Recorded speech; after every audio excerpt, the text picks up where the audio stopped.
Good morning to all of you. बघा आता इलेक्ट्रोडायनॅमिक्स मधला आपण एक चॅप्टर घेणार आहोत. इलेक्ट्रोडायनॅमिक्स, इलेक्ट्रोस्टॅटिक्स या सेक्शन मध्ये एकंदर 5-6 चॅप्टर आहेत. त्यापैकी एक 3 आपण घेतलेले आहेत इलेक्ट्रोडायनॅमिक्सचे. इलेक्ट्रोस्टॅटिक काही घेतलेलं नाही. म्हणजे एखादा चार्ज आपण जर एखाद्या मीडियम मध्ये स्टेडी ठेवला तर तो चार्ज ज्या काय प्रॉपर्टीज दाखवतो त्या सगळ्या आपण इलेक्ट्रोस्टॅटिक मध्ये स्टडी करतो. त्याचबरोबर हा चार्ज एका विशिष्ट डायरेक्शन मध्ये एखाद्या मीडियम मधून जर मूव्ह झाला तरी सुद्धा तो आणखी काही वेगळ्या प्रॉपर्टीज दाखवतो. त्याला आपण म्हणतो इलेक्ट्रोडायनॅमिक्स. तर या मधला इलेक्ट्रोडायनॅमिक्स मधला एक करंट इलेक्ट्रिसिटी हा चॅप्टर बघितला आपण. म्हणजेच motion of charge in A particular direction through a medium is called current, electric current. त्यालाच करंट इलेक्ट्रिसिटी असं म्हणतो आपण. हा एक चॅप्टर आपण बघितला. त्यानंतर दुसरा एक चॅप्टर बघितला magnetic effect of electric current. म्हणजे थोडक्यात जर एखाद्या कंडक्टर मधून करंट पास झाला अकॉर्डिंग टू ओरस्टेडच्या म्हणण्यानुसार एखाद्या कंडक्टर मधून करंट जर पास झाला तर त्याच्या भोवती मॅग्नेटिक फील्ड तयार होत आणि मग हे मॅग्नेटिक फील्ड वेगवेगळ्या पद्धतीचे करंट घेऊन आपण कॅल्क्युलेट पण केलं. आणि त्याचबरोबर यावरून एक डिव्हाइस सुद्धा तयार केला आपण magnetic effect of electric current मध्ये, गॅल्व्हनोमीटर सारखा डिव्हाइस. याच्या पुढे जाऊन एम्पियर म्हणतो की जर आपण एखादा चार्ज घेतला त्याचं इलेक्ट्रिक फील्ड घेतलं आणि ते इलेक्ट्रिक फील्ड जर वॅरिंग स्वरूपाचं असेल, म्हणजे चार्ज कुठेतरी थोडासा डिस्प्लेस झाला इकडे तिकडं, तर इलेक्ट्रिक फील्ड सुद्धा वॅरिंग स्वरूपाचं असतं. हे वॅरिंग इलेक्ट्रिक फील्ड सुद्धा मॅग्नेटिक फील्डला प्रोड्यूस करतो किंवा इंड्यूस करतो, मॅग्नेटिक फील्ड इंड्यूस करतो. असं एक एम्पियरचं वर्क सुद्धा आपण बघितलं.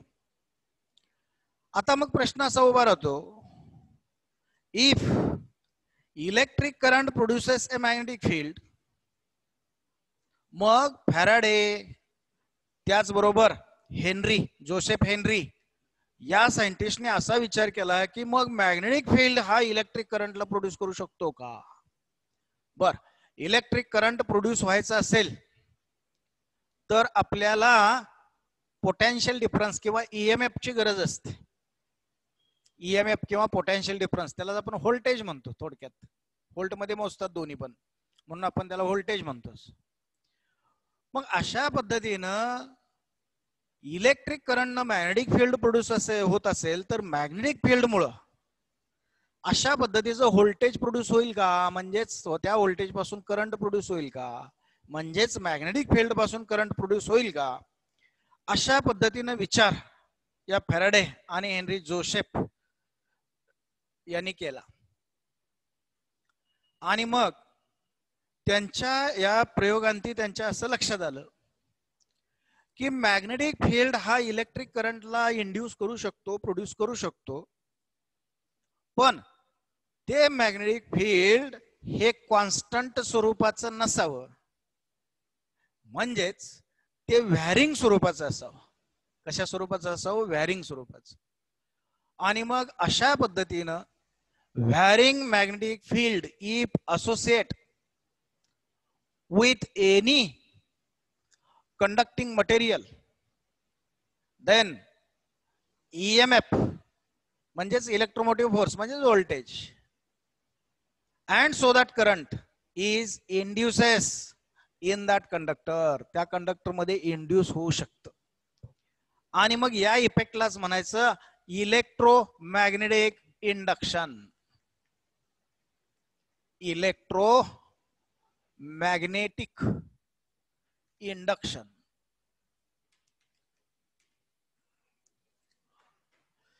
बर, आज ही आपण वापरतो, आज ही मोठ्या प्रमाणात ही फिनॉमिना आपण वापरतोय. कोयनानगरला जनरेटर, पाण्याच्या फ्लोनं जनरेटर फिरवलाय आणि त्या जनरेटर मध्ये ह्यूज मॅग्नेट आहेत आणि त्या ह्यूज मॅग्नेट मध्ये कॉईल फिरवली जाते आणि मग ही इलेक्ट्रिसिटी जनरेट होते. ती अँप्लिफाय करून जवळजवळ आता सगळा निम्मा महाराष्ट्र वापरतोय. त्याचबरोबर ह्याच्या उलट मॅग्नेट फिरवून स्टेडी कॉईल मध्ये अशा पद्धतीची इलेक्ट्रिसिटी जनरेट केली बघा. त्याला विंडमिल म्हणतो आपण. काय म्हणतो? विंडमिल, पवन चक्की. त्याला आर्मेचर, त्यामध्ये आर्मेचर असतो, त्यामध्ये जनरेटर असतो, यामध्ये आर्मेचर असतो. अशा पद्धतीनं इलेक्ट्रिसिटी जनरेट करू शकतो. आणि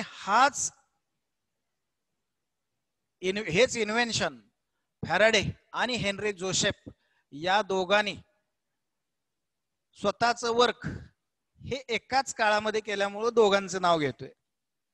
आता हे कसं होतं हे बघण्यासाठी आपण फॅराडेचा एक एक्सपेरिमेंट बघूया. त्या एक्सपेरिमेंटला म्हणतात magnet coil experiment. Magnet coil experiment. बघा आता सेन्सिटिव्ह गॅल्व्हनोमीटर एखादा आणि एखादी कॉईल जर आणि एखादा मॅग्नेट, ह्या तीन गोष्टी जर असत्या तर तुम्हाला या ठिकाणी दाखवलं असतं कसं जनरेशन होतं ते. पण आता नाही, मी सांगतोय ते लक्षात घ्यायचं, काळजीपूर्वक ऐकायचं. आता पहिल्यांदा एक कॉईल तयार करूया आपण. यासाठी कॉईल म्हणजे काय? एखादी कॉपर वायर घ्यायची ज्याच्यावर कोटिंग असतं, नॉन कंडक्टिंग मटेरियलचं कोटिंग त्या कॉपर वायर असतं. अशी एक कॉपर वायर घ्यायची एका पर्टिक्युलर गेजची. आणि मग कॉईल कसली? सर्क्युलर तयार करूया. अशा पद्धतीने एखाद्या सर्क्युलर रिंगवर ही कॉईल गुंडाळायची, ही कॉपर वायर गुंडाळायची. आपल्याला पाहिजे तेवढे टर्न टाकायचे आणि मग दोन टोकं घ्यायची, पहिलं आणि हे शेवटचं टोक घ्यायचं. झाली बघा ही कॉईल. आज जरी एकमेकावर गुंडाळलं असलं तरी कोटिंग आहे, लक्षात घ्यायचं. त्यामुळे कनेक्शन डायरेक्ट होत नाही कुठल्याही पार्टमध्ये त्या वायरच्या. अशा पद्धतीची कॉईल एक तयार करून घेतली. मी या ठिकाणी सोलेनॉइडच्या स्वरूपात ही कॉईल दाखवतो. सोलेनॉइडच्या स्वरूपात अशा पद्धतीने एक कॉईल तयार करून घेतली कॉपरची. आणि या कॉपर कॉईलच्या सिरीज मध्ये एक गॅल्व्हनोमीटर टाकला. सध्या तो 0 डिफ्लेक्शन दाखवतोय. गॅल्व्हनोमीटर अभ्यासला आपण, त्याचा 0 मध्ये असतो. आणि या बाजूला एक 30 डिफ्लेक्शन, या बाजूला 30 डिफ्लेक्शन. 11वी मध्ये वापरलं असेल कुठेतरी एक्सपेरिमेंटसाठी. अशा पद्धतीचा जी एवढा रेजिस्टन्स असणारा एक गॅल्व्हनोमीटर, आणि त्याचं इंडिकेशन पण जीच देतो. असे कॉईल आणि गॅल्व्हनोमीटर एकमेकाच्या सिरीज मध्ये जोडायचे. आता जोडल्यानंतर एक मॅग्नेट घ्यायचा आणि तो मॅग्नेट समजा आपण N pole facing towards the coil किंवा S pole facing towards the coil अशा पद्धतीनं स्टेडी या कॉईलच्या शेजारी ठेवला. मॅग्नेट स्टेडी या कॉईलच्या शेजारी आपण ठेवलाय, स्टेडी ठेवलाय बरं का. आता या मॅग्नेटचं मॅग्नेटिक फील्ड तयार होणार आहे याच्या भोवती. त्याच्या काही लाईन्स ऑफ फोर्स या कॉईललाही असोसिएट होणार आहेत. कारण कॉईलचं मटेरियल कॉपर म्हणजे कसलं मटेरियल आहे? Diamagnetic material. कसलं? डायमॅग्नेटिक. आपण बघितलंय मॅग्नेटिक मटेरियल्स मध्ये कॉपर हे डायमॅग्नेटिक मटेरियल आहे. कॉपरची कॉईल आहे समजा. अगदी कुठल्याही मेटलची तुम्ही तयार करून घेऊ शकता. आता हे मॅग्नेटिक फील्ड त्या आपल्या मॅग्नेटिक लाईन्स ऑफ फोर्सच्या स्वरूपात या कॉईलच्या मटेरियलशी किंवा या कॉईलच्या कॉपर ॲटमशी लिंक झालेलं असतं, असोसिएट झालेलं आहे. नाही असं नाही. म्हणजेच थोडक्यात या कॉईलशी काही मॅग्नेटिक फील्ड असोसिएट झालंय. कॉईलच्या प्रत्येक टर्नशी मॅग्नेटिक फील्ड असोसिएट झालंय. मग यातला एक टर्न घेतला, एक टर्न, त्या टर्नचा जो काही एरिया, क्रॉस सेक्शनल एरिया तयार होईल, त्या एरिया मधून जाणाऱ्या मॅग्नेटिक लाईन्स ऑफ फोर्स या मॅग्नेटच्या या एका टर्नशी असोसिएट आहेत. आणि मग अशा पद्धतीनं भरपूर लाईन्स ऑफ फोर्स इतर टर्नचे धरले तर भरपूर मॅग्नेटिक फील्ड या कॉईलशी असोसिएट आहे, लिंक आहे या कॉपरच्या ॲटमशी. आणि मग बघितलं आपण मॅग्नेट स्टेडी ठेवलाय. या ठिकाणी मी बघतोय गॅल्व्हनोमीटर मध्ये काही मला जाणवत नाही. त्या अर्थी या कॉईल मध्ये कुठल्याही प्रकारे करंट नाही, कारण गॅल्व्हनोमीटर काहीच डिफ्लेक्शन दाखवत नाही, म्हणजे या कॉईल मधून जाणारा करंट नाही, हे लक्षात घ्या. आणि मग इथं कुठं बॅटरी सोर्स पण जोडलेला नाही तो डिफ्लेक्शन द्यायला. अशा पद्धतीनं तो झिरो डिफ्लेक्शन देत राहतो. म्हणजे आता सध्या या कॉईलच्या सर्किट मध्ये काहीही नाही, कुठलीही इलेक्ट्रिसिटी जनरेट झालेली नाही. मग यावरून आपण पहिलं कन्क्लुजन काढू शकतो. पहिलं conclusion, if steady magnetic field is associated with the coil, then no any effect of electricity is generated there. कुठल्याही प्रकारचा अशा पद्धतीचा इफेक्ट जनरेट होत नाही. स्टेडी मॅग्नेटिक फील्ड त्याच्याशी असोसिएट आहे. आता काय करायचं बघा, फॅराडेनं पहिला एक्सपेरिमेंट केला. काय करायचं बघा, हा मॅग्नेट जेंटली बाजूला काढून घ्यायचा, हळूवारपणे बाजूला काढून घ्यायचं आणि वेगात याच्या जवळ आणायचं, फास्ट मध्ये याच्या जवळ आणायचं, एकदम जास्त वेगात आणायचं आणि कॉइल जवळ थांबवायचं. वेगात आणायचं आणि कॉइल जवळ थांबवायचं. या ठिकाणी थांबवलं मी, लांबून वेगात आणलाय, N pole facing towards the coil. अशा वेळी मी जर या गॅल्व्हनोमीटर कडे बघितलं तर मी तो magnet vigorously, if that magnet is move towards the coil at that time I will found that this galvanometer sudden gives deflection in a particular direction, and then it comes to zero. वेगात ज्यावेळी magnet तुम्ही इकडे आणता त्यावेळी galvanometer deflection देतो आणि तुम्ही इथं थांबला त्यावेळी तो परत झिरो होतो, त्यानंतर पुन्हा काही दिसत नाही, हे लक्षात घ्या. त्यानंतर अजून एक एक्सपेरिमेंट करायचं. आता हा एन पोल या ठिकाणी ठेवलाय, आता या कॉइलच्या शेजारी स्टेडी आहे, आता वेगानं लांब घेऊन जायचं, fastly, व्हिगरसली. that n pole facing towards the coil, magnet is moved away from the coil पासून लांब नेला. अशा वेळी जर तुम्ही गॅल्व्हनोमीटर बघितलं तर तुम्ही तो मॅग्नेट लांब नेत असताना तुम्हाला हा गॅल्व्हनोमीटर विरुद्ध बाजूला तेवढंच रिफ्लेक्शन देतो आणि परत झिरोला येतो. मॅग्नेट त्यावेळी लांब आहे, म्हणजे आता मॅग्नेट लांब असताना त्याचं मॅग्नेटिक फील्ड याच्याशी असोसिएट नाही, म्हणजे परत तो झिरोला येतो. अशा पद्धतीनं आपण ज्यावेळी या मॅग्नेटची मोशन करतो, मग एन पोल फेस असू द्या किंवा एस पोल, हेच एस पोलच्या बाबतीत उलट होईल बघा. हाच प्रयोग तुम्ही जर S pole facing towards the coil असा केला, म्हणजेच या पद्धतीनं, या ठिकाणी मॅग्नेट दाखवतो मी आता, हा नाही बरं का, हा एस पोल आणि हा एन पोल अशा पद्धतीनं फेस केला आणि तो जर व्हिगरसली मूव्ह केला ह्या बाजूलाच, बरं का, ह्या बाजूलाच जर तो व्हिगरसली मूव्ह केला टुवर्ड्स द कॉइल और towards away from the coil, अशा पद्धतीनं मूव्ह केला तर तुमच्या असं लक्षात येईल की मगाशी एन पोल इकडं आणताना या बाजूला डिफ्लेक्शन होतं आणि एन पोल लांब नेताना या बाजूला डिफ्लेक्शन होतं. त्याच्या उलट एस पोल इकडं आणताना या बाजूला डिफ्लेक्शन देईल आणि एस पोल या बाजूला देईल आणि एस पोल लांब नेताना या बाजूला डिफ्लेक्शन देईल. म्हणजे जे एन पोलच्या बाबतीत घडलं त्या बाबतीत तोच इफेक्ट होतो, फक्त तो इफेक्ट रिव्हर्ट होतो. एन पोल जवळ आणताना इकडे डिफ्लेक्शन होतं, एस पोल जवळ आणताना इकडे येईल. एन पोल लांब नेताना इकडे डिफ्लेक्शन होतं, एस पोल लांब नेताना इकडे येईल. अशा पद्धतीने फक्त रिव्हर्स इफेक्ट प्रोड्यूस होतो, बाकी इफेक्ट आहे तसा होतो. आता या सगळ्या ऑब्झर्वेशन वरून आपण आता कन्क्लुजन काय काढतो किंवा फॅराडेने काय कन्क्लुजन काढलं तर ज्या वेळी मॅग्नेटचं मॅग्नेटिक फील्ड या कॉइलशी असोसिएट असणार हे ज्यावेळी व्हॅरी होतं मॅग्निट्यूडली होऊ द्या किंवा डायरेक्शनली होऊ द्या किंवा दोन्ही प्रमाण होऊ द्या, ज्यावेळी व्हॅरी होतं, आता डायरेक्शन व्हॅरी होत नाही, फक्त काय होते मॅग्निट्यूडच व्हॅरी होते. Magnitude of magnetic field is varying type, and if it is get associated with the coil, at that time there is produces current in the coil, and so that galvanometer gives the deflection. ज्या ज्या वेळी या मॅग्नेटचं magnitude vary होणार magnetic field या कॉइलशी associate असेल त्यावेळी galvanometer deflection देतोय. म्हणजे त्यावेळी या कॉइल मधून मग या डायरेक्शन मध्ये असेल किंवा लांब नेताना या डायरेक्शन मध्ये असेल करंट प्रोड्यूस होतो. आणि तो करंट प्रोड्यूस होतो याचा अर्थ या कॉइल मध्ये कुठंतरी सोर्स तयार होतो.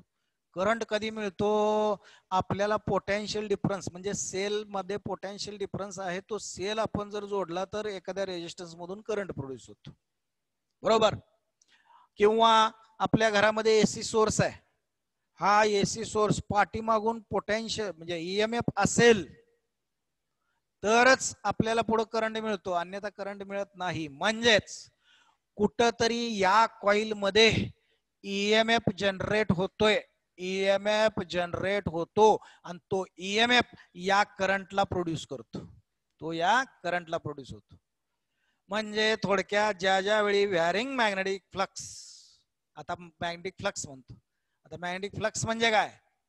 Number of lines of magnetic lines of force passing normally through the given area is called magnetic flux.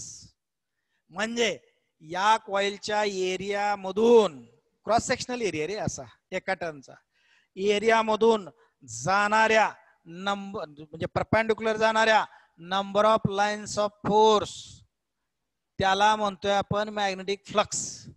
आणि तो मॅग्नेटिक फ्लक्स व्हॅरिंग स्वरूपाचा ज्या वेळी या कॉइलला असोसिएट होईल त्यावेळी या कॉइल मध्ये ईएमएफ जनरेट होतो आणि तो ईएमएफ करंटला प्रोड्यूस करतो. लक्षात आला का? एक्सपेरिमेंट बघा. अशा पद्धतीनं याला म्हणायचं या घटनेला इलेक्ट्रोमॅग्नेटिक इंडक्शन. आता काय होतं बघा यात. ज्यावेळी तुम्ही या मॅग्नेट इथं ठेवलाय कॉन्स्टंट मॅग्नेटिक फ्लक्स असोसिएट आहे. कॉन्स्टंट बरं का, स्थिर स्वरूपाचा. पण ज्यावेळी तुम्ही हा मॅग्नेट लांब नेता त्यावेळी या ठिकाणी स्ट्रॉंग मॅग्नेटिक फील्ड आहे. मग मॅग्नेटच्या पासून लांब गेलो तर मॅग्नेटिक फील्डची मॅग्निट्यूड म्हणजेच मॅग्नेटिक इंडक्शनची मॅग्निट्यूड बी ही कमी कमी होत जाते. मॅग्नेटिक इंडक्शन कमी कमी होत जातं. म्हणजे व्हॅरिंग मॅग्निट्यूडचं मॅग्नेटिक फील्ड या कॉइलशी असोसिएट होतंय आणि तेही कमी होणार एन पोल लांब नेताना. मग एका विशिष्ट डायरेक्शन मध्ये आपल्याला करंट मिळतो या डायरेक्शन मध्ये. आणि ज्यावेळी तुम्ही तो मॅग्नेट जवळ आणता आणि तेवढ्या पुरतच होतं बरं का, तेवढ्या पुरतच. मॅग्नेट एकदा लांब गेला की पुन्हा मॅग्नेटिक फील्डच नाही येत. आता मॅग्नेट ज्यावेळी तुम्ही जवळ आणता त्यावेळी बी ची मॅग्निट्यूड वाढत्या स्वरूपाची आहे. वाढत्या स्वरूपाची ग्रेटर मॅग्नेटिक फील्ड असोसिएट होते. कारण मॅग्नेटच्या जवळ स्ट्रॉंग मॅग्नेटिक फील्ड, लांब कमी मॅग्नेटिक फील्ड. मग हा मॅग्नेट आपण जवळ आणतोय म्हणजे मॅग्नेटिक फील्डची स्ट्रेंथ वाढत वाढत जाते जी याला असोसिएट आहे. आणि अशा वेळी परत एकदा करंट प्रोड्यूस होतो पण तो पुन्हा उलट्या डायरेक्शन मध्ये होतो या डायरेक्शन मध्ये. म्हणून इकडे डिफ्लेक्शन देतो. अशा पद्धतीनं आपण मॅग्निट्यूड व्हॅरी केली की यामध्ये ईएमएफ इंड्यूस होतोय. त्याला म्हणायचं इंड्यूस्ड ईएमएफ. या टोटल घटनेला म्हणायचं इलेक्ट्रोमॅग्नेटिक इंडक्शन. जो ईएमएफ तयार होतो त्याला म्हणायचं इंड्यूस्ड ईएमएफ. त्या इंड्यूस्ड ईएमएफ मुळे जो काय करंट या सर्किट मधून प्रोड्यूस होतो त्याला म्हणायचं इंड्यूस्ड करंट. बघा आता डेफिनेशन करूया आणि पुढची चर्चा करूया. पहिल्यांदा डेफिनेशन इलेक्ट्रोमॅग्नेटिक इंडक्शन. त्याला शॉर्ट मध्ये ईएमआय म्हणायचं. काय म्हणायचं? ईएमआय. या चॅप्टरला ईएमआय असंच म्हणतात, इलेक्ट्रोमॅग्नेटिक इंडक्शन. अगदी पेपरमध्ये सुद्धा कधी कधी ईएमआय असा शब्द छापतात बघा. जसं एसएचएम, सीएम, यूसीएम तसं ईएमआय. आता डेफिनेशन बघा. whenever there is varying magnetic flux किंवा varying magnetic field associate with the coil, then there is induced EMF in it. This phenomena is called electromagnetic induction. ज्या वेळी एखाद्या कॉइलशी varying स्वरूपाचं magnetic field associate होईल त्यावेळी त्या coil मध्ये EMF generate होतो. या घटनेला म्हणायचं इलेक्ट्रोमॅग्नेटिक इंडक्शन. त्यानंतर इंड्युस्ड ईएमएफ. इंड्युस्ड ईएमएफ ही दुसरी डेफिनेशन. कशाला म्हणायचं induced EMF? the EMF generated in the coil in the phenomena due to phenomena of EMI is called induced EMF. The EMF generated in the coil due to phenomena of electromagnetic induction is called induced EMF. The current produced through the coil due to induced EMF is called induced current. बघा, ज्यावेळी induced EMF या coil मध्ये generate होतो त्यावेळी जो current produce होतो कॉइलच्या circuit मधून जो करंट प्रोड्यूस होतो त्याला म्हणायचं इंड्युस्ड करंट. घटना लक्षात आली का? आता या घटनेतले बारकावे लक्षात घ्या. मी नुसती मॅग्निट्यूड बदललेली आहे. आता मला मॅग्निट्यूड आणि डायरेक्शन दोन्ही बदलायचं आहे.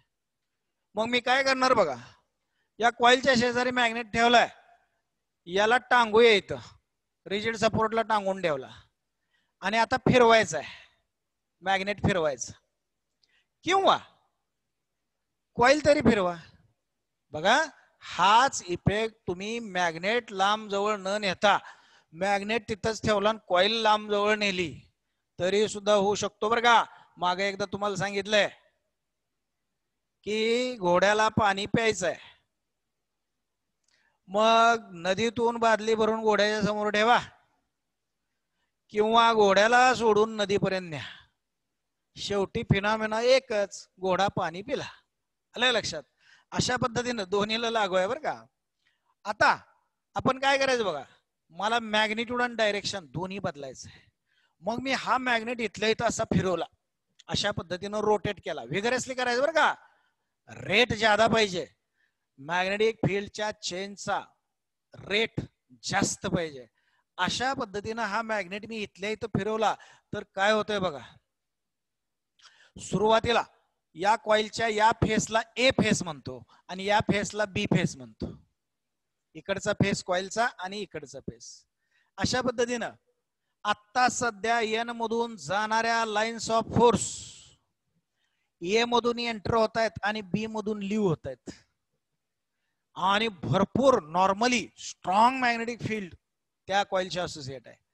आता ज्यावेळी मी मॅग्नेट रोटेट करायला सुरुवात होतो, म्हणजे एन पोल ज्यावेळी या फेस करून लांब जातो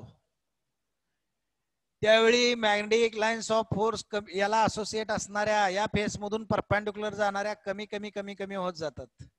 म्हणजे या कॉइलशी असोसिएट असणारं मॅग्नेटिक फील्ड कमी कमी होत जातं.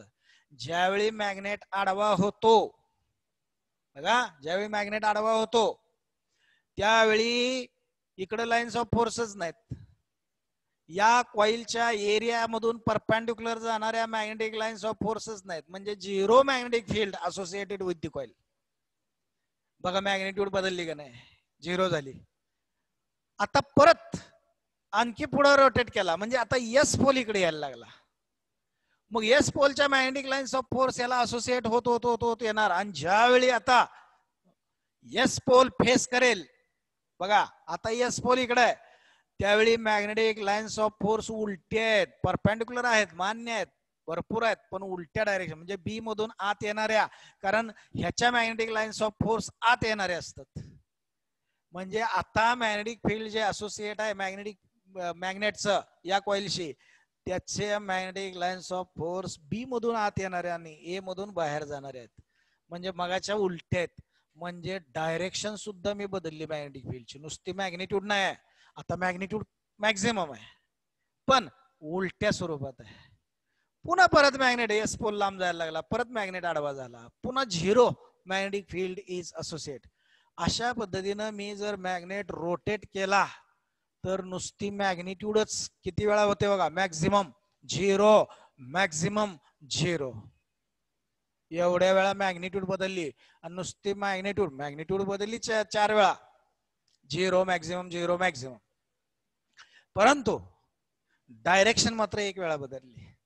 मग अशी बाहेर जाणाऱ्या लाईन्स ऑफ फोर्स ए मधून आत, बी मधून बाहेर, आणि आता बी मधून आत, ए मधून बाहेर, अशा पद्धतीनं डायरेक्शन सुद्धा बदलली.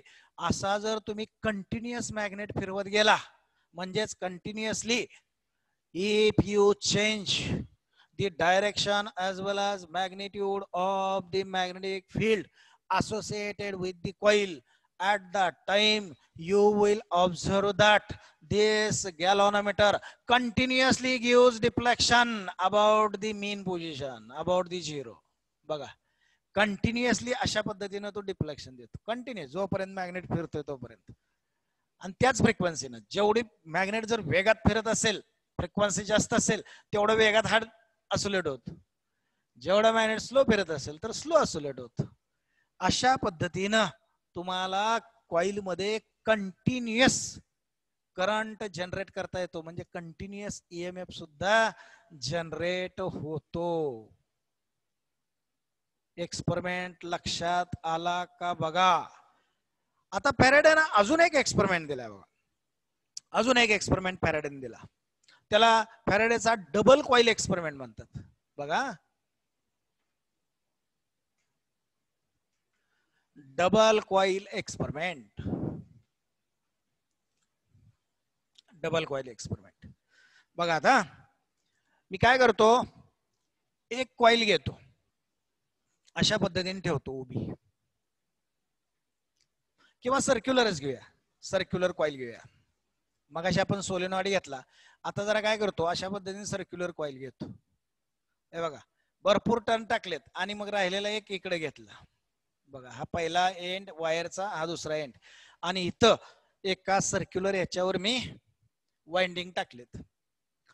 तशीच दुसरे कॉइल तयार करतो आणि दोघांना शेजारी ठेवतो आणि राहिलेले टोक इकडे घेतो. अशा पद्धतीनं दोन कॉइल, याला म्हणतो मी कॉइल C1 आणि कॉइल C2, अशा पद्धतीनं दोन कॉइल एकमेकाच्या समोर ठेवलेत. याच्या सिरीज मध्ये पहिल्यांदा मी काय जोडतो, एक बॅटरी सोर्स जोडतो, एक बॅटरी सोर्स, त्याचा पॉझिटिव्ह वर आहे, निगेटिव्ह खाली आहे, आणि त्याला एक टॅप स्विच जोडतो, टॅप स्विच यस म्हणतो मी त्याला, आणि जोडून टाकतो कॉइलला. कॉइलच्या सिरीज मध्ये एक battery cell, DC battery cell आहे, आणि एक टॅप स्विच. टॅप स्विच म्हणजे आपलं बेलचं बटन, दाबून धरलं की तेवढंच हे होणार कनेक्ट, सोडलं की डिस्कनेक्ट. अशी टॅप की इथे एक जोडलेली आहे. या कॉइलला म्हणूया प्रायमरी कॉइल. C1 कॉइल ही प्रायमरी कॉइल. त्यानंतर इकडे दुसरी आहे ती मग सेकंडरी. या सेकंडरी कॉइलच्या सर्किट मध्ये आपला मगाचा गॅल्व्हनोमीटर G जोडून टाकतो, गॅल्व्हनोमीटरचा G जोडतो. बघा, अशा पद्धतीने मी एक साधं सोपं सर्किट घेतलं. आता सध्या बघितलं तर गॅल्व्हनोमीटर 0लाच आहे, काहीही डिफ्लेक्शन दाखवत नाही, म्हणजे सेकंडरी कॉइल मध्ये कुठलाही ईएमएफ जनरेट होत नाही. त्यामुळे सेकंडरीच्या सर्किट मध्ये कोणत्याही प्रकारे करंट प्रोड्यूस होत नाही. बघा, प्रायमरी मधून पण करंट नाही, कारण स्टेप स्विच ऑन आहे, ऑफ आहे, हे लक्षात घ्या. आता स्टेप स्विचला ऑन करतो आणि तसाच धरून ठेवतो बरं का, ऑन करतो आणि तसाच धरून ठेवतो. ऑन केल्याबरोबर याचा जो करंट आहे या बॅटरीचा, तो करंट या कॉइल मधून पास होतो, सर्क्युलेट होतो, आणि अशा पद्धतीनं आता टॅप की क्लोज आहे बरं का, टॅप की क्लोज आहे.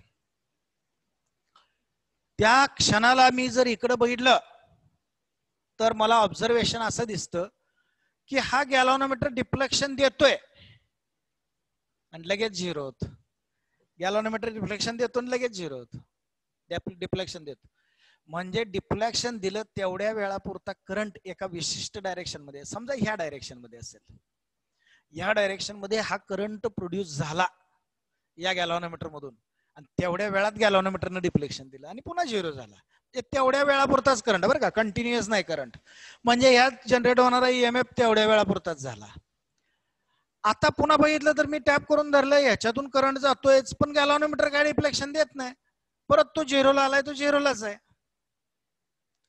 पुन्हा मी समजा टॅप की सोडली, टॅप की सोडल्याबरोबर पुन्हा मला एकदा जाणवलं की हा गॅल्व्हनोमीटर, परत एकदा त्यानं डिफ्लेक्शन दिलं, पण आता डिफ्लेक्शन इकडे नाही दिलं, विरुद्ध बाजूला दिलं. म्हणजे करंटची डायरेक्शन चेंज झाली. म्हणजे तेवढ्या वेळापुरता हे स्विच ऑफ करताना, म्हणजे प्रायमरीचं सर्किट ऑफ करताना तेवढ्या वेळापुरतं मला गॅल्व्हनोमीटरचं डिफ्लेक्शन या बाजूला मिळालं, परत तो झिरो झाला, परत झिरो झाला. असं पुन्हा म्हणजे ज्यावेळी झिरो झाला त्यावेळी पुन्हा करंट नाही, आणि आता ओपन केलंय सर्किट म्हणजे प्रायमरी मधून पण करंट नाही. अशा पद्धतीनं मी एक्सपेरिमेंट केल्यानंतर मला असं लक्षात आलं की फक्त ऑन करतानाच तेवढ्या वेळापुरता आणि ऑफ करताना तेवढ्या वेळापुरताच गॅल्व्हनोमीटरनं डिफ्लेक्शन दिलं, म्हणजे तेवढ्या वेळापुरताच ईएमएफ सेकंडरी मध्ये जनरेट झाला, तेवढ्या वेळापुरतच. बाकी कॉन्स्टंट करंट प्रायमरी मधून पास होताना इकडे काय झालं नाही, किंवा त्याला प्रायमरी करंट ऑफच केला, पूर्ण ऑफ केला, त्यावेळी सुद्धा इकडे काय झालं नाही. आता असं का झालं याचं एक्सप्लेनेशन बघा. फॅराडेच्या म्हणण्यानुसार ज्यावेळी तुम्ही हा टॅप स्विच ऑन करता त्यावेळी या प्रायमरी मधला करंट 0 पासून एका मॅक्झिमम व्हॅल्यू पर्यंत बदलत जातो. प्रायमरी मधला करंट 0 पासून मॅक्झिमम व्हॅल्यू पर्यंत वाढत जातो. आता प्रायमरी मधला करंट वाढलाय, तुम्हाला सांगितलंय की अशा कॉइल मधून मागच्या चॅप्टर मध्ये बघितलंय मॅग्नेटिक इफेक्ट्स मध्ये, तर अशा कॉइल मधून करंट पास झाला की त्या कॉइल भोवती मॅग्नेटिक फील्ड तयार होतं. त्या कॉइलचा एक फेस एन पोल, एक फेस एस पोल म्हणून ऍक्ट होतो. कुठला फेस एन पोल म्हणून ऍक्ट होतो, तर ज्या फेस कडे बघितल्यानंतर आपल्याला अँटी क्लॉकवाईज करंट पास झालेला दिसतो तो फेस एन पोल म्हणून काम करतो, आणि ज्या फेसकडे बघितल्यानंतर क्लॉकवाईज करंट आपल्याला दिसतो तो फेस एस पोल म्हणून काम करतो कॉइलचा, असं आपण बघितलंय. म्हणजे या प्रायमरी कॉइलचा एक फेस एन पोल म्हणून काम करतोय, दुसरा फेस एस पोल म्हणून काम करतोय. म्हणजे primary coil is act as a magnet. पण कसला मॅग्नेट? करंट ज्यावेळी 0 टू मॅक्झिमम होतोय त्यावेळी त्याचं मॅग्नेटिक फील्डचे मॅग्नेट्यूड सुद्धा 0 पासून मॅक्झिमम पर्यंत जाते. मॅग्नेटिक फील्ड इंडक्शन हे 0 पासून मॅक्झिमम होत आणि म्हणजे व्हॅरी होतंय, आणि ते व्हॅरी झालेलं मॅग्नेटिक फील्ड या सेकंडरी कॉइलशी असोसिएट होतं. That varying magnetic field is associated with the secondary. at that time EMF is generated in the coil, कारण व्हॅरिंग मॅग्नेटिक फील्ड असोसिएट झालंय, आणि त्यावेळीच EMF इंड्युस्ड करंट प्रोड्यूस करतो आणि galvanometer deflection देतो. आता तिथून पुढे मी ज्यावेळी की धरून ठेवली त्यावेळी या कॉइलचं जे मॅग्नेटिक फील्ड आहे ते मॅग्नेटिक फील्ड मॅक्झिमम आहे. कसला आहे? मॅक्झिमम आहे. त्या वेळात बघा, त्या वेळात फील्ड मॅक्झिमम आहे पण कॉन्स्टंट आहे. मॅक्झिमम फील्ड आहे पण कॉन्स्टंट आहे, बदलणार नाही. मी टॅप करून धरली की, म्हणजे कॉन्स्टंट फील्ड या कॉइलशी असोसिएट झालं सेकंडरीशी. या प्रायमरीचं कॉन्स्टंट मॅग्नेटिक फील्ड या सेकंडरीशी असोसिएट झालं, म्हणून कॉन्स्टंट असल्यामुळं त्याच्यात ईएमएफ जनरेट होत नाही. आणि परत एकदा मी काय केलं, टॅप की ज्यावेळी रिलीज केली म्हणजे सर्किट प्रायमरीचं ऑफ केलं त्यावेळी प्रायमरी मधला करंट व्हॅरी झाला मॅक्झिमम टू 0. मग त्या कॉइलच्या मधल्या त्या व्हॅरिंग करंटनं मॅक्झिमम टू 0 या व्हॅरिंग करंटनं जे काय मॅग्नेटिक फील्ड तयार केलं ते मॅक्झिमम इंडक्शन टू 0 इंडक्शन, आणि ते व्हॅरिंग मॅग्नेटिक फील्ड ज्यावेळी असेच असोसिएट झालं पुन्हा एकदा गॅल्व्हनोमीटरनं आता विरुद्ध डायरेक्शन मध्ये डिफ्लेक्शन दिलं, कारण ह्यातला ईएमएफ पण आपली डायरेक्शन बदलतो, आणि मग त्यानं विरुद्ध बाजूला डिफ्लेक्शन दिलं आणि मग तो 0ला जाऊन थांबला. म्हणजे डिफ्लेक्शन दिला आणि 0ला जाऊन थांबला. अशा पद्धतीनं इथं हे लक्षात येतं की या दोन स्टेज मध्ये ज्या वेळी व्हॅरिंग मॅग्नेटिक फ्लक्स असोसिएट होईल कॉइलशी त्या वेळेतच फक्त ईएमएफ जनरेट होतो. कॉन्स्टंट मॅग्नेटिक फील्ड जे जरी असोसिएट असलं तरी ते काही करू शकत नाही. हे मधल्या स्टेपवरून लक्षात येत.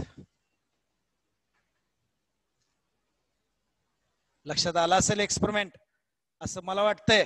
आणि मग ह्याच्यावरून आपल्याला एक फॅराडेचा लॉ तयार करायचा. लॉ फॅराडेने एक लॉ तयार केला, तो आपल्याला अभ्यासायचा आहे. बघा, हे सिंगल कॉईल एक्सपेरिमेंट म्हणजेच मॅग्नेट कॉईल एक्सपेरिमेंट आणि डबल कॉईल एक्सपेरिमेंट अशा पद्धतीनं दोन एक्सपेरिमेंटनं या फॅराडेनं आपला हा जो फिनॉमिना आहे तो फिनॉमिना एक्सप्लेन केला आणि त्यानं एक दोन लॉज दिले. त्यातल्या पहिल्या लॉला बघा, फॅराडेज लॉ बघतोय आपण. फॅराडेज लॉ ऑफ EMI, त्यातला पहिला लॉ बघतोय आपण, फर्स्ट लॉ. काय बघा, त्यालाच काही जण म्हणतात क्वालिटेटिव्ह लॉ. क्वालिटेटिव्ह लॉ का म्हणायचं क्वालिटेटिव्ह लॉ? तर यामध्ये ही कॅरेक्टरिस्टिक दाखवली त्यानं. या कॉईल आणि magnetic field associated with it यांची एक कॅरेक्टरिस्टिक दिली त्यानं, म्हणून त्याला क्वालिटेटिव्ह लॉ म्हणतात. आणि मग हा क्वालिटेटिव्ह लॉ काय सांगतो बघा, whenever there is varying magnetic flux, आता फ्लक्स म्हणतो बरं का मी, varying magnetic flux. फ्लक्स म्हणजे काय 11वीत झालंय, त्या अगोदर बघतो मग लॉ सांगतो. मॅग्नेटिक फ्लक्स आपण कसा डिफाइन केला, समजा हा एरिया आहे, हा एक एरिया आहे, असा माझ्या हाताचा असा एरिया आहे. हा एरिया आपण ए एवढा घेऊया. ह्याच्यातून परपेंडिक्युलर स्वरूपात मॅग्नेटिक लाइन्स ऑफ फोर्स जात आहेत. मॅग्नेटिक लाइन्स ऑफ फोर्स जात आहेत बघा. आणि मग number of magnetic lines of force passing normally through the given area is called magnetic flux. त्यालाच म्हणतो आपण मॅग्नेटिक फ्लक्स. आणि दाखवतो फाय अक्षरानं. कशाने दाखवतो? फाय अक्षरानं. मग हा जर मॅग्नेटिक फ्लक्स व्हॅरिंग स्वरूपाचा असेल, म्हणजे यातल्या लाईन कमी होत असतील किंवा जास्त होत असतील, जास्त झालं म्हणजे स्ट्रॉंग फील्ड असोसिएट झालं, कमी झाल्या लाइन्स ऑफ फोर्स म्हणजे कमी फील्ड असोसिएट झालं, अशा पद्धतीनं हा magnetic flux, whenever there is change, varying magnetic flux is associated with the coil. Coil म्हणा किंवा एनी क्लोज्ड सर्किट म्हणा, काय सर्किटच होते त्या बाजूला, म्हणजे पुस्तकात तुमच्या क्लोज्ड सर्किट दिलंय, मी म्हणतोय coil. EMF is produces in that coil. EMF is generated in that coil किंवा induces in that coil. याला म्हणायचं फर्स्ट लॉ. बघा, ज्या ज्या वेळी व्हॅरिंग मॅग्नेटिक फ्लक्स एखाद्या कॉइलशी असोसिएट होईल त्या त्या वेळी त्या कॉइल मध्ये EMF इंड्यूस होतो. हा फर्स्ट लॉ आहे. परत एकदा सांगतोय, whenever there is varying magnetic flux associated with the closed circuit or coil, there is induced EMF in that closed circuit or in that coil. अशा पद्धतीनं हा फर्स्ट लॉ, त्यालाच क्वालिटेटिव्ह लॉ म्हणायचं. आता सेकंड लॉ. सेकंड लॉ आता त्याला म्हणतात quantitative law. Quantitative law म्हणजेच का म्हणायचं क्वांटिटेटिव्ह लॉ? तर प्रत्यक्षात EMF ची मॅग्निट्यूड म्हणजे क्वांटिटीज देतोय रे आपण, म्हणून त्याला क्वांटिटेटिव्ह लॉ म्हणायचं. मग काय सांगतो बघा, फॅराडेने काय केलं, थोडस मेजरमेंट केलं, या गोष्टीचं मेजरमेंट केलं आणि मग त्याच्या असं लक्षात आलं की या व्हॅरिंग मॅग्नेटिक फ्लक्सच्या व्हेरिएशनचा जो रेट आहे, रेट म्हणजे d/dt ऑफ फाय, या व्हॅरिंग मॅग्नेटिक फ्लक्सचा व्हॅरिंगचा रेट आहे, त्या रेटला या कॉइल मध्ये जनरेट होणारा EMF डायरेक्टली प्रोपोर्शनल असतो. बघा, हे शोधून काढलं. म्हणजे जेवढ्या वेगात तुम्ही हे मॅग्नेटिक फील्ड बदलाल त्या कॉइलशी असोसिएट असणार, तेवढा जास्त EMF त्यामध्ये जनरेट होतो. दी मॅग्निट्यूड, आता सांगायचं कसा लॉ बघा, the magnitude of the EMF generated किंवा induced in the coil through the phenomena of EMI directly proportional to rate of change in magnetic flux with respect to change in time किंवा rate of change of magnetic flux असं म्हटलं तरी चालतंय. बघा, the magnitude of the induced EMF in the coil किंवा closed circuit is directly proportional to rate of change in magnetic flux associated with that circuit or coil, closed circuit or coil. याला म्हणायचं quantitative law. आणि मग बऱ्याच प्रयोगांती असं लक्षात आलं की यामध्ये जर आपण या प्रोपोर्शनॅलिटी कॉन्स्टंट जर के घेतला D pi by D T, proportionality constant जर के घेतला तर हा के ची व्हॅल्यू 1 आणि डायमेन्शन लेस येते. बघा, या बाकीच्यांची जर युनिट तुम्ही विचारात घेतली, या फ्लक्सचं युनिट वेबर, याचं युनिट टाइम, अशा पद्धतीनं जर युनिट लक्षात घेतली तर के ची व्हॅल्यू युनिट लेसच असते, म्हणजे डायमेन्शन लेसच आहे, आणि ती व्हॅल्यू 1 असते. हे लक्षात घ्या. किती असते? 1. आणि मग या पद्धतीनं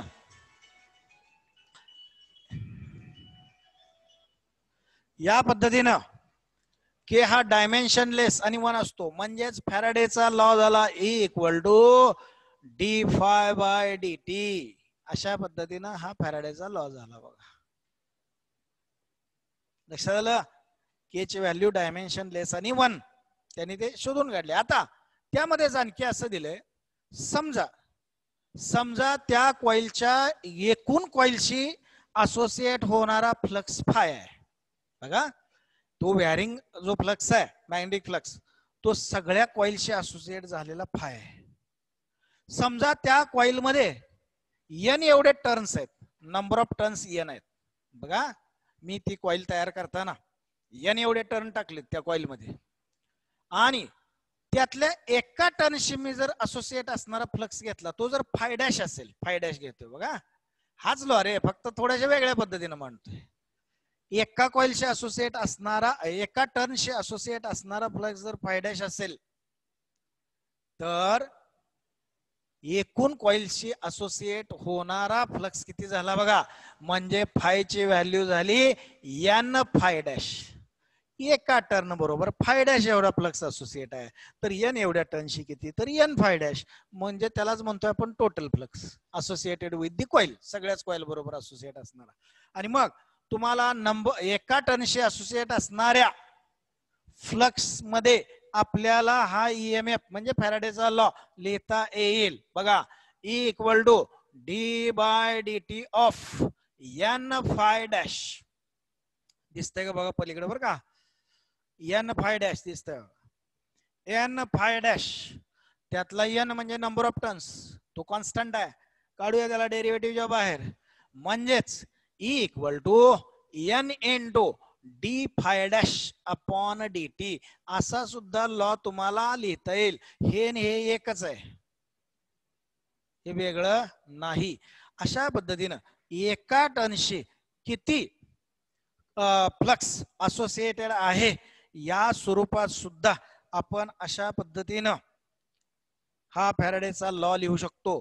दोन्ही लॉ लक्षात आले का? क्वालिटेटिव्ह आणि क्वांटिटेटिव्ह अशा स्वरूपाचे दोन्ही लॉज. फॅराडेच्या लॉचं मॅथमॅटिकल स्टेटमेंट, सेकंड लॉच in terms of total flux आणि in terms of flux associated with single turn of the coil, कॉइलच्या सिंगल टर्नशी असोसिएट असणारा फ्लक्स या स्वरूपात. आता तुम्ही म्हणाल, आता एखाद्याला शंका येते बरं का, की असा एखादा कंडक्टर, कॉइल तयार करायचीच नाही किंवा क्लोज्ड सर्किट घ्यायचीच नाही, नुसता एक कंडक्टर आहे आणि या कंडक्टरला मी मॅग्नेटिक फील्ड मधून मूव्ह केलं किंवा हा कंडक्टर स्टेडी ठेवून व्हॅरिंग मॅग्नेटिक फील्ड याच्याशी असोसिएट केलं, तर या कंडक्टर मध्ये अशा पद्धतीचा ईएमएफ जनरेट होईल का? निश्चितपणे होतो. म्हणजे त्याला कॉइलच तयार करा असं नाही. एखादा कंडक्टर जरी घेतला आणि या कंडक्टरला तुम्ही जर अशा पद्धतीनं टाइम व्हॅरिंग स्वरूपाचं मॅग्नेटिक फील्ड जर असोसिएट केलं किंवा मॅग्नेटिक फील्ड कॉन्स्टंट ठेवून कंडक्टरला त्यातून मूव्ह केलं तरी सुद्धा त्या कंडक्टर मध्ये अशा पद्धतीचा ईएमएफ जनरेट होतो. It is the phenomena of electromagnetic induction and its explanation by Faraday's magnet coil and Faraday's double coil experiment. इथपर्यंत लक्षात आलं असेल. आता एक भाग बघूया आणि थांबूया आपण. बघा आता हा जनरेट होणारा ईएमएफ मॅग्निट्यूड आपण काढली, मान्य, d∅dt एवढी मॅग्निट्यूड आहे. अगदी त्यात फायची व्हॅल्यू आपण कशी काढायची 11वीत शिकलोय. Magnetic flux equal to magnetic induction into area vector गेल्या वर्षी शिकला बघा. बघूया आपण पुढे बघणारच आहे ते. मग हे झाली मॅग्निट्यूड फक्त. मग हा ईएमएफ आणि चेंज होणारा मॅग्नेटिक फ्लक्स यांच्या डायरेक्शनचा विचार लेन्झ नावाच्या सायंटिस्टने केला आणि या लॉ मध्ये थोडासा बदल केला. बघा त्याला लेन्झ लॉ म्हणायचं. बघा लेन्झ लॉ.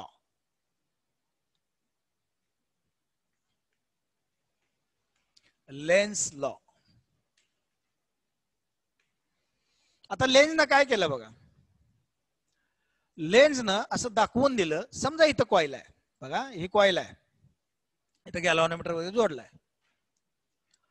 ज्यावेळी तुम्ही मॅग्नेटचा एन पोल, हा बघा मॅग्नेट एन पोल ज्यावेळी व्हिगरसली मूव्ह करता कुणाकडं, या कॉइलकडं, त्यावेळी या कॉइल मध्ये इंड्यूस होणारा जो ईएमएफ आहे तो ईएमएफ अशा डायरेक्शन मध्ये असतो बघा, आणि त्यामुळे इंड्यूस होणारा करंट अशा डायरेक्शन मध्ये त्या कॉइल मधून जात असतो. ती त्या कॉइलचा हा इकडचा फेस म्हणजे या एन पोलला फेस असणारा एरिया या कॉइलचा तो स्वतः एन पोल म्हणून काम करतो आणि मग एन पोलला जवळ येऊन देत नाही. म्हणजे थोडक्यात ज्यावेळी तुम्ही मॅग्नेट असा जवळ आणता त्यावेळी इन्क्रीजिंग स्वरूपाचं मॅग्नेटिक फील्ड असतं. मग ह्या कॉइल मध्ये एक इंड्यूस होतो ईएमएफ, त्याचा करंट प्रोड्यूस होतो. ह्याच्यात करंट प्रोड्यूस झाला की ह्याचंही मॅग्नेटिक फील्ड तयार होतं. पण ते मॅग्नेटिक फील्ड अशा स्वरूपाचं असतं की ते ह्या वाढणाऱ्या मॅग्नेटिक फील्डला कमी करण्याचा प्रयत्न करत असतो. म्हणजेच ही कॉइल त्या एन पोलला लांब ढकलत असते. म्हणजे या कॉइलचा एनच्या बाजूचा फेस एन पोल म्हणूनच काम करत असतो. आणि मग त्यावेळी फेस मधून अँटी क्लॉकवाईज करंट जात असेल. बघा इकडं, ज्यावेळी एन पोल तुम्ही फेस करता त्यावेळी या कॉइलचा जो या मॅग्नेटच्या बाजूचा फेस आहे तो एन पोल म्हणूनच काम करतो. लक्षात घ्या, दाखवलं एकदा मागे इथं. म्हणजे यातून जाणारा करंट ची डायरेक्शन ही याला एन पोल करणारीच असते. म्हणजे ह्याचंही फील्ड तयार होतं आणि ते असं बाहेर येतं. ह्याचंही फील्ड या डायरेक्शन मध्ये, ह्या दोघा फील्ड मध्ये इंट्रॅक्शन होतं. म्हणजे ह्याच्यातला ईएमएफ या फ्लक्स चेंजला अपोज करतो, फ्लक्सच्या चेंजला. म्हणजे हा प्रोड्यूस होणारा ईएमएफ हा जो त्याला प्रोड्यूस करतोय हा rate of change in flux. बघा हा ईएमएफ प्रोड्यूस होतोय, तो जो त्याला प्रोड्यूस करतोय ह्या बाहेरच्या फ्लक्सला त्यालाच अपोज करत असतो. म्हणजे हे वाढणाऱ्या स्वरूपाचं मॅग्नेटिक फील्ड आहे. मग हा कॉइलचा फेस एन पोल होतो आणि त्याला कमी करण्याचा प्रयत्न करतो. त्याला काय करतो, कमी करण्याचा प्रयत्न करतो. अशा पद्धतीनं हे दोघं एकमेकाच्या अपोजिट असतात. मग डायरेक्शनचा विचार केला तर आपल्याला लगेच लक्षात यायला पाहिजे ह्यात काहीतरी राहिलेलं आहे. काय केलं पाहिजे, E equal to minus d∅dt लक्षात घ्या, किंवा minus E equal to d∅dt असं म्हटलं तरी चालेल. According to Lenz, EMF generated in this coil is always opposes to that rate of change in external flux. या कॉइल मध्ये जनरेट होणारा ईएमएफ हा जो त्याला जनरेट करणारा एक्सटर्नल फ्लक्स आहे त्याला कायम अपोज करणारा असतो, कायम अपोज करणाराच असतो. आता तुम्ही म्हणाल मग ठीक आहे कायम कसा अपोज करणारा, बरोबर आहे. बघा इकडं आता तुम्ही एन पोल लांब नेताय बघा, मगाशी जवळ आणला होता असं, आणि त्यामुळे या फेसचा एन पोल झाला आणि त्याने याला लांब ढकलण्याचा प्रयत्न केला, म्हणजेच फ्लक्सच्या चेंजला जो इन्क्रीजिंग फ्लक्स आहे त्याला डिक्रीज करण्याचा प्रयत्न केला. आता तुम्ही हा एन पोल लांब न्या, वेगात असा एन पोल आपण लांब नेतोय. ज्यावेळी तुम्ही हा एन पोल वेगात लांब नेता त्यावेळी हा एन पोल ज्यावेळी vigorously moving away from this coil, at that time in this coil generated EMF is in such a way that the current produced in this coil is in the direction of clockwise. So this phase is produces S pole. आता तो S pole म्हणून काम करतो हे बघा, कारण त्याच्यातून जाणारा करंट हा क्लॉकवाईज स्वरूपाचा असतो, तो एस पोल म्हणून काम करतो. म्हणजेच या एन पोलला तो एस पोल ओढण्याचा प्रयत्न करत असतो. म्हणजेच हा बाहेरचा या मॅग्नेटचा मॅग्नेटिक फ्लक्स याच्याशी असोसिएट आहे, तो कमी होत असतो. त्यावेळी ही कॉइल मधला ईएमएफ स्वतःच मॅग्नेटिक फील्ड प्रोड्यूस करून त्याला जवळ ओढण्याचा प्रयत्न करतो. म्हणजे लांब जाताना जवळ ओढण्याचा प्रयत्न करतो, आणि जवळ आणताना हेच तुम्ही समजा एस पोल न केलं, इकडे एस पोल घेतला तर उलट होईल. एस पोल जवळ आणताना हा इफेक्ट होईल आणि एस पोल लांब नेताना हा इफेक्ट होईल. अशा पद्धतीनं लेन्सनं शोधून काढलं की ज्या ज्या वेळी अशा पद्धतीचा व्हॅरिंग मॅग्नेटिक फ्लक्स एखाद्या कॉइलशी असोसिएट होतो, त्यावेळी त्या कॉइल मध्ये जो ईएमएफ इंड्यूस होतो, तो ईएमएफ स्वतःचा इंड्यूस्ड करंट प्रोड्यूस करतो. तो करंट अशा स्वरूपाचं मॅग्नेटिक फील्ड तयार करतो की जे मॅग्नेटिक फील्ड बाहेरच्या चेंज होणाऱ्या मॅग्नेटिक फील्डच्या चेंजला अपोज करत असतो. लक्षात घ्या, कशाला अपोज करत असतो? चेंजला अपोज करत असतो. ते वाढणार असेल तर कमी करण्याचा प्रयत्न करतो, आणि कमी होणार असेल तर वाढवण्याचा प्रयत्न करतो. हे लक्षात घ्या, वाढणार असेल तर कमी करण्याचा प्रयत्न करतो, आणि कमी होणार असेल तर त्याला वाढवण्याचा प्रयत्न करतो. अशा पद्धतीनं this according to Lenz the induced EMF in the coil is always opposite to change in external flux, always opposite. म्हणून याला म्हणायचं लेन्झचा law, E equal to minus d∅dt. पण आता इथून पुढं आपण E equal to minus d∅dt Lenz असलं तरी फॅराडेचाच म्हणणार आहोत, हे लक्षात घ्या. इथपर्यंत लक्षात आलं का बघा, आणि इथपर्यंतचा भाग व्यवस्थितपणे वाचून काढायचा. इथून पुढचा भाग आपण नंतर बघूया. Okay, bye.